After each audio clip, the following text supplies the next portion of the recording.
Hello folks, it's Gordon here, hope all is well with you. And this video I've called You're So Amateur. I'm talking about the Women's World Cup and internet marketing, which is an interesting combination, isn't it? So the Women's World Cup is off and running in Australia and New Zealand, who are co-hosting the tournament this time around. And there's been, 5 games so far? And I watched 2 games yesterday. I watched the host New Zealand Open, then the co-host Australia, and this morning I watched Spain play Costa Rica. And I'm going to be honest, it wasn't very good. It wasn't a very good match. Very one-sided, because Spain are fully professional and Costa Rica are amateurs. And in commentary they were saying 30% of the players in the tournament are amateurs. Now the tournament's been expanded this year to 32 teams. I think that's the same as the men now. But there's a pro and con to expanding the tournament to 32 teams. The pro is that it gives opportunity for lots more countries to enter and play at that high level, at that high stage. The downside is all these extra teams that are playing in the tournament, not just qualifying, but in the finals tournament, some of them are not very good. The just level is way below that of others.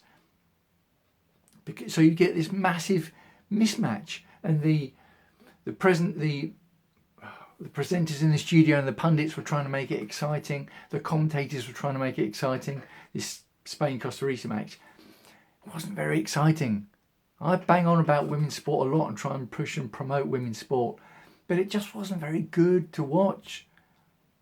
And that is a problem, because if the product isn't very good, the viewers aren't there, and you get into this cycle that women's sport has had for a long time. Which comes first? The sponsorship, television money, or the viewers?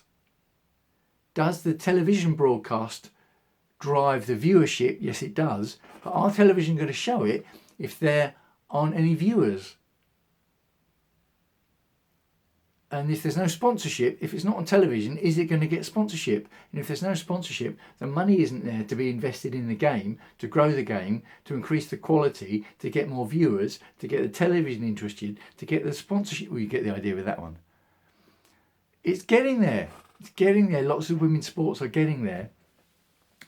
I don't think it helps to have games like this which are that one-sided.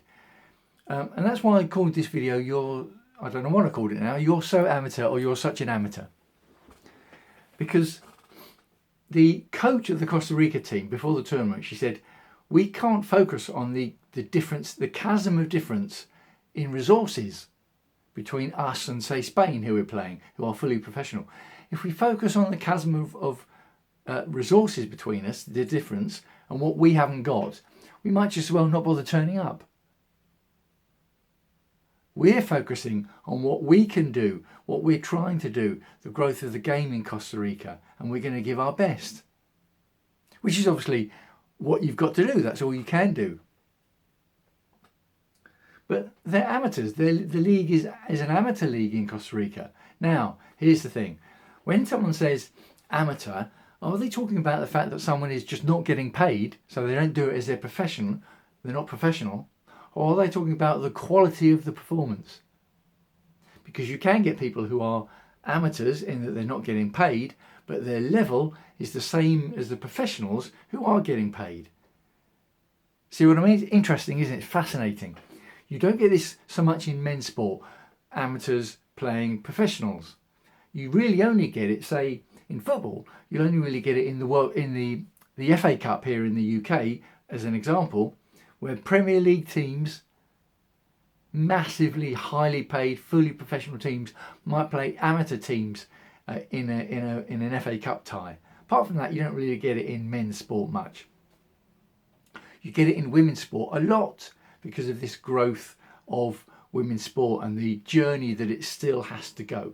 One of the reasons I like women's sport, because of this difference, the growth aspect and the personal development aspect that a lot of women athletes have to juggle full-time jobs outside the sport as well as sport, and then have to compete with professionals. It's a fascinating personal development, goal achievement, self-improvement journey. I love it. Now, why did I mention internet business, internet marketing at the beginning of the video? Well, because I offer coaching and training about how to monetize content online, which is an internet business. You're using content online, posting content online, you're monetizing it online. Obviously the money comes into your real bank account and you can spend it in the real world, but it is an online business. It's an internet business. And I call the internet a staggering abundance of opportunity, because anyone with an internet connection and a device can do this.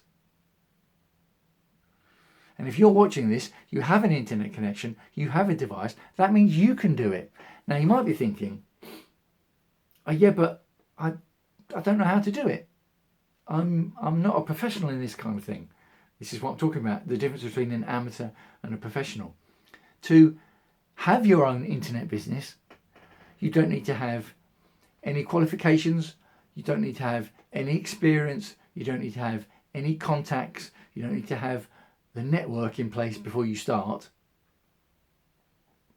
So you might call yourself an amateur. You might think of yourself as an amateur and that might discount you. It doesn't discount you. It doesn't discount you at all. And in fact, it means that you've got a story. You've got your story about the journey that you're on. The knowledge that you're gaining as you go along.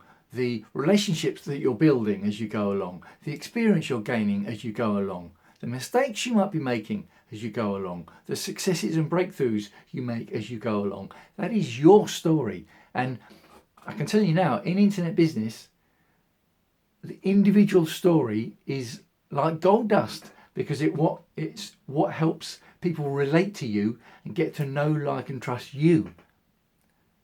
So that if people are choosing, if you're offering something that someone might choose to buy, but it can be offered by other people as well, then the reason they're going to buy from you is because they know, like and trust you. And that is built through individual stories. So the fact that you might consider yourself an amateur or other people might consider you an amateur doesn't matter.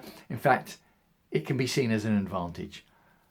I hope that makes sense to you. And if you'd like to find out more about monetizing your content, monetizing your social media posts on any social media channel about anything, you might like to post about sport. I post a lot about sport, a big passion of mine. Whatever your passion might be, you might like to post about it, or you might already be posting a lot about it. You might like to monetize that content and those posts. I call my offer the content monetization machine, and it does what it says on the tin. And you can message me to find out more, or you can pop along to the website, thecontentmonetizationmachine.com. I'd love to hear what you think. Leave your thoughts below wherever you happen to be seeing this video. Have you seen any of the Women's World Cup? Have you found the games a bit one-sided? There will be games to come that are a lot more competitive. Don't you worry about that. That will be as competitive and as fun to watch as the men's games, without any question of a doubt. That's bad English. Without any question or without any doubt. They'll do.